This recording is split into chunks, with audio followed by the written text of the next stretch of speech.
Hai, Assalamualaikum warahmatullahi wabarakatuh dan selamat pagi. Bertemu lagi dengan saya, Julia Anugrah. Semoga kalian yang menyaksikan video pembelajaran ini dalam keadaan sehat walafiat ya. Oke, pada pertemuan sebelumnya kita sudah membahas kegiatan ekonomi, terdiri atas produksi, distribusi, dan konsumsi. Di mana pada pertemuan sebelumnya kita lebih memfokuskan pada produksi sebagai kegiatan ekonomi, baik dari pengertian, tujuan, faktor, teori perilaku produsen, konsep biaya, konsep penerimaan, hingga laba produksi. Nah, sekarang kita akan melanjutkan ke materi peran pelaku ekonomi dalam kegiatan ekonomi pada bagian distribusi dan konsumsi. Adapun topik bahasan kita untuk pertemuan kali ini adalah distribusi sebagai kegiatan ekonomi dan konsumsi sebagai kegiatan ekonomi. Dengan poin-poin materinya disajikan sebagai berikut.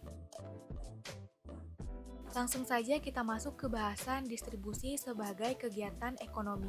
Jadi, apa sih yang dimaksud dengan distribusi? Distribusi merupakan kegiatan penyaluran hasil produksi berupa barang atau jasa dari produsen ke konsumen dalam rangka pemenuhan kebutuhan. Orang atau lembaga yang melakukan kegiatan distribusi dikenal dengan sebutan distributor. Nah, kegiatan distribusi biasanya berupa pembelian, pemilahan dan pengelompokan barang, pembungkusan dan pengepakan, penggudangan, serta pengangkatan atau pengangkutan barang. Dalam distribusi terdapat pihak-pihak yang terlibat atau yang biasanya disebut dengan lembaga perantara, terdiri atas agen, makelar, komisioner, importir, eksportir, pedagang besar, hingga pedagang eceran. Kita bahas dari agen terlebih dahulu. Jadi agen merupakan perantara yang melakukan pembelian dan penjualan dengan perjanjian. Biasanya agen memperoleh keuntungan berdasarkan komisi atau pendapatan lain sesuai kesepakatan. Agen sendiri terdiri atas agen pembelian, yakni agen yang khusus melakukan perjanjian pembelian. Kemudian ada agen penjualan, yakni agen yang khusus melakukan perjanjian penjualan. Lalu yang kedua ada makelar, yakni perantara yang menjual atau membeli barang atas nama orang lain. Dengan kata lain, makelar mempertemukan penjual dan pembeli untuk melaksanakan transaksi jual beli. Mereka tidak bertanggung jawab atas penyerahan barang dan pembayarannya, sehingga tugasnya hanya memungkinkan penjual dan pembeli mengadakan perjanjian jual beli sendiri. Kemudian yang ketiga ada komisioner. Nah, komisioner hampir sama dengan makelar. Hanya saja komisioner tidak hanya mempertemukan penjual dan pembeli, namun mereka juga bisa membeli atau menjual barang atas nama sendiri. Dengan kata lain, ia bekerja atas namanya sendiri dan ikut bertanggung jawab atas tindakan yang ia lakukan dalam pengadaan perjanjian jual beli. Selanjutnya yang keempat ada importir, merupakan badan atau perusahaan yang membeli barang-barang dari luar negeri untuk dijual di dalam negeri. Di Indonesia terdapat banyak sekali produk-produk buatan luar yang dijual di dalam negeri. Nah, hal inilah yang dinamakan kegiatan impor. Mulai dari impor komoditas pangan seperti beras, gula, dan sebagainya. Kemudian ada impor daging sapi, impor sepatu, tas perkakas, dan masih banyak lagi. Selain importir, ada juga yang namanya eksportir, merupakan badan atau perusahaan yang menjual barang-barang yang dihasilkan oleh produsen dalam negeri ke luar negeri. Contoh dari kegiatan ekspor yang ada di Indonesia adalah kegiatan ekspor kelapa sawit, kopi, produk hasil hutan, dan sebagainya. Dan yang terakhir ada pedagang. Pedagang terdiri atas pedagang besar, yaitu pedagang yang membeli dan menjual barang dalam jumlah besar. Kemudian ada pedagang eceran, yaitu pedagang yang membeli barang dari produsen atau pedagang besar lalu menjual barang tersebut ke konsumen. Dalam distribusi tentu terdapat beberapa faktor yang mempengaruhi. Di antaranya adalah yang pertama ada produk. Produk berkaitan dengan objek fisik yang dihasilkan perusahaan. Beberapa faktor yang perlu dipertimbangkan adalah nilai barang, besar dan berat barang, mudah rusaknya barang, dan sebagainya. Kemudian yang kedua ada pasar. Pada faktor pasar, saluran distribusi dipengaruhi oleh pola pembelian konsumen seperti jumlah konsumen, letak geografis, jumlah pesanan, dan kebiasaan. Kemudian yang ketiga ada produsen. Nah, faktor yang perlu dipertimbangkan dari segi produsen adalah berupa pendanaan, pengalaman, dan kemampuan dalam distribusi, pelayanan yang diberikan, dan sebagainya. Dan faktor keempat adalah perantara. Dalam perantara, beberapa faktor yang perlu dipertimbangkan adalah dari pelayanan perantara, keuangan perantara, volume penjualan, dan juga ongkos penyaluran barang tersebut. Lalu dalam distribusi juga terdapat mata rantai distribusi, merupakan cara yang ditempuh atau digunakan untuk menyalurkan barang dari produsen ke konsumen. Mata rantai distribusi terdapat mata rantai langsung, mata rantai pendek, mata rantai agak pendek, dan mata rantai panjang. Jika pada mata rantai selesai langsung proses pendistribusian barang langsung dilakukan oleh produsen yang menjual barang ke konsumen, maka pada mata rantai pendek, agak pendek, dan panjang dibutuhkan perantara dalam penyaluran barang dari produsen hingga bisa diterima atau sampai ke tangan konsumen. Nah, setelah membahas distribusi sebagai kegiatan ekonomi, selanjutnya kita masuk ke bahasan konsumsi sebagai kegiatan ekonomi. Konsumsi dimaknai sebagai kegiatan mengurangi atau menghabiskan faedah suatu benda, bisa berupa barang maupun jasa, dalam rangka pemenuhan kebutuhan. Pada umumnya, benda-benda konsumsi memiliki ciri, di antaranya benda-benda yang dikonsumsi adalah benda ekonomi, di mana untuk mendapatkannya pasti membutuhkan pengorbanan. Kemudian benda yang dikonsumsi ditujukan untuk memenuhi kebutuhan hidup, serta manfaat, nilai, ataupun volume benda-benda yang dikonsumsi tersebut akan habis sekaligus atau beransur-ansur. Dalam konsumsi terdapat dua faktor yang mempengaruhi, yakni faktor ekonomi dan faktor non-ekonomi. Faktor ekonomi terdiri atas tingkat pendapatan, tingkat harga barang dan jasa, serta ketersediaan barang dan jasa tersebut. Lalu untuk faktor non-ekonomi terdiri atas jumlah tanggungan keluarga, tingkat pendidikan, tempat tinggal, serta lingkungan sosial, budaya, agama, dan adat istiadat. Jika pada pertemuan sebelumnya terdapat teori perilaku produsen dalam kegiatan produksi, maka pada kegiatan konsumsi pun terdapat pula yang namanya teori perilaku konsumen. Teori perilaku konsumen ini timbul akibat keberadaan keinginan untuk mengonsumsi barang dan jasa yang sebanyak-banyaknya, namun pada kenyataannya memiliki keterbatasan dari segi pendapatan. Maka dari itu, dalam teori perilaku konsumen menjelaskan bagaimana konsumen mampu mendayagunakan pendapatannya, yakni berupa uang dalam rangka memenuhi atau memuaskan kebutuhannya. Teori perilaku konsumen terdiri dari dua pendekatan, yakni pendekatan kardinal dan pendekatan ordinal.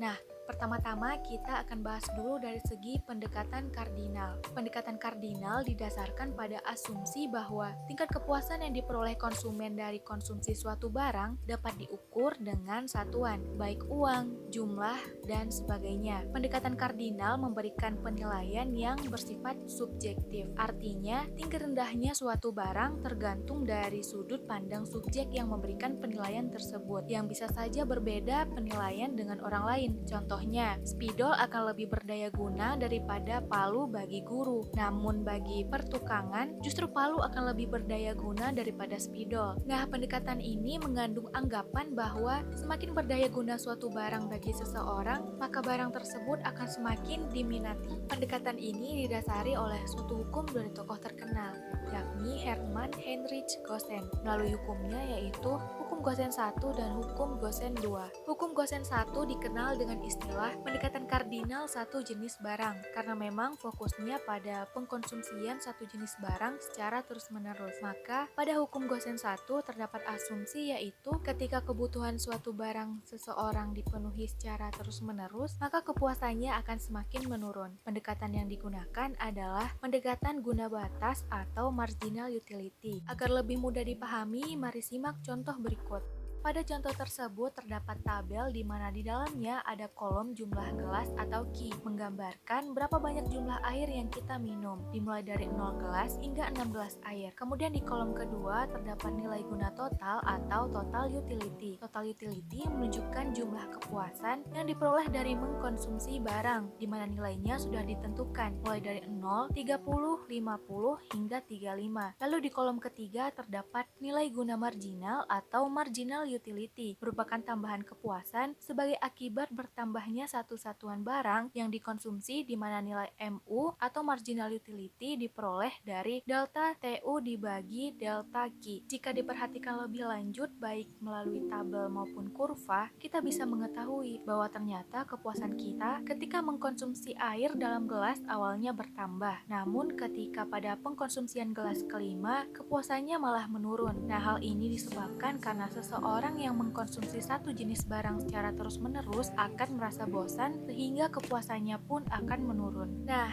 dalam memenuhi kebutuhan, manusia Manusia tidak hanya mengonsumsi satu jenis barang, bisa saja mengonsumsi berbagai jenis barang. Maka dalam rangka menyikapi persoalan tersebut, dibuatlah hukum Gosen II. Dalam hukum Gosen II, terdapat asumsi bahwa konsumen akan melakukan konsumsi sedemikian rupa sehingga nilai guna marginal atau marginal utility dari setiap barang dan jasa yang dikonsumsi itu sama. Maka untuk mengetahui bagaimana nilai marginal utility dari setiap barang bisa sama adalah melalui marginal utility A dibagi harga A sama dengan marginal utility B dibagi harga B. Yang dimaksud di sini adalah harga dari barang tersebut. Terlebih jelas, perhatikanlah contoh berikut. Untuk menjawab pertanyaan tersebut, pertama-tama kita perhatikan dulu tabel di bagian kiri. Nah, di tabel tersebut, bagian kolom sudah terisi kolom barang A, nilai total utility A, marginal utility A, barang B, total utility B, dan juga marginal utility B, di mana masing-masing kolom maupun baris sudah terisi angka-angka. Jadi, pengkonsumsian barang A maupun barang B jika dilihat dari tabel tersebut terdiri atas pengkonsumsian satu barang hingga 8 barang. Sebelumnya kita sudah mempelajari cara mencari marginal utility, yakni dengan delta TU dibagi delta Q. Namun karena di contoh ini sudah diketahui nilai marginal utility-nya, maka kita langsung saja lanjut mencari keseimbangan konsumen atau kepuasan maksimum. Tadi kan dikatakan bahwa untuk melihat keseimbangan konsumen adalah nilai MUA dibagi PA sama dengan MUB dibagi PB. Maka kita harus mencari dulu satu-satu nilai marginal utility dibagi harga dari setiap jumlah barang, dari satu barang hingga 8 barang, baik barang A maupun barang B, di mana hasilnya ditunjukkan pada tabel bagian kanan. Contohnya, kita mencari nilai marginal utility dibagi harga untuk barang A ketika jumlah barangnya adalah 1. Maka 50 dibagi P atau harga barang A yakni 100.000, maka diperoleh hasilnya yakni 0,0005 dan begitu pula seterusnya. Ketika semua hasil marginal utility dibagi harga untuk barang A dan barang B sudah dicari, kita bisa melihat dan menentukan bahwa ternyata ada 3 yang sama nih. Di barang A ada 0,00038, di barang B juga ada 0,00038. Kemudian di barang A ada 0,00032, di barang B pun juga ada 0,00032, dan terakhir di barang A ada 0,00026, kemudian di barang B juga ada 0,00026. Maka karena terdapat 3 yang sama baik di barang A maupun barang B, kita bisa memasukkan nilai marginal utility-nya ke persamaan MUA per PA sama dengan MUB per PB untuk mengetahui keseimbangan konsumennya. Nah, kira-kira seperti ini. Dari berbagai nilai MU per P yang dicari kan ada 3 yang memiliki kesamaan nilai. Nah, 3 kombinasi inilah yang memenuhi syarat atau ketentuan keseimbangan konsumen. Dari 3 kombinasi tersebut, kita bisa memilih satu kombinasi mana yang sekiranya terbaik. Hal ini dapat dilihat dari alokasi pendapatan untuk membeli atau mengkonsumsi barang A dan B, yaitu caranya dengan mengalihkan jumlah barang A ketika nilai marginal utility-nya sekian dengan harga kemudian ditambah dengan barang B yang jumlah barangnya dikalikan dengan harga barang. Misalnya untuk kombinasi pertama kan nilai MU per P-nya sama-sama 0,00038. Namun 0,00038 terdapat di kuantitas yang berbeda. Pada barang A, nilai MU per P 0,00038 didapat ketika Pak Heru membeli 3 barang A. Sedangkan pada barang B, nilai MU per P 0,00038 didapat ketika Pak Heru membeli 2 barang B. Maka penggunaan pendapatannya langsung saja dicari dengan 3 barang A dikali harga barang A, yakni 100.000 per unit. Kemudian 2 barang B dikali dengan harga barang B, yakni 200.000 per unit. Lalu hasilnya ditambahkan, sehingga bisa diperoleh 300.000 ditambah 400.000 sama dengan 700.000. Maka dari ketiga kombinasi tersebut, kita bisa memperoleh hasil untuk kombinasi 1, penggunaan pendapatannya sebanyak 700.000, pada kombinasi kedua, penggunaan pendapatannya sebanyak 1.400.000, dan pada kombinasi ketiga, penggunaan pendapatannya sebanyak 2.100.000. Dari hasil inilah kita bisa mengetahui pula bahwa ternyata Pak Heru bisa menggunakan kombinasi kedua untuk memperoleh keseimbangan konsumen atau kepuasan maksimum. Mengapa demikian? Karena pada kombinasi kedua, pendapatan Pak Heru habis terbelanjakan sehingga kepuasan kepuasan maksimum pun tercapai. Selanjutnya kita masuk ke pembahasan pendekatan ordinal. Berbeda dengan pendekatan kardinal yang kepuasannya itu dapat diukur dalam satuan, maka pada pendekatan ordinal, daya guna suatu barang tidak perlu diukur, tetapi cukup untuk diketahui dan konsumen diharapkan mampu membuat urutan tinggi rendahnya daya guna yang diperoleh dari mengkonsumsi sekelompok barang. Pendekatan ordinal dilakukan dengan menggunakan analisis kurva indiferensi. Kurva indiferen merupakan kurva yang menunjukkan kombinasi konsumsi dua barang yang memberikan kepuasan yang sama. Nah, dasar pemikiran dari pendekatan ini adalah semakin banyak barang yang dikonsumsi, maka semakin memberikan kepuasan terhadap konsumen. Karena pilihan konsumen tersebut sangat banyak, sehingga dapat dibangun kurva indiferen yang tidak terhingga banyaknya.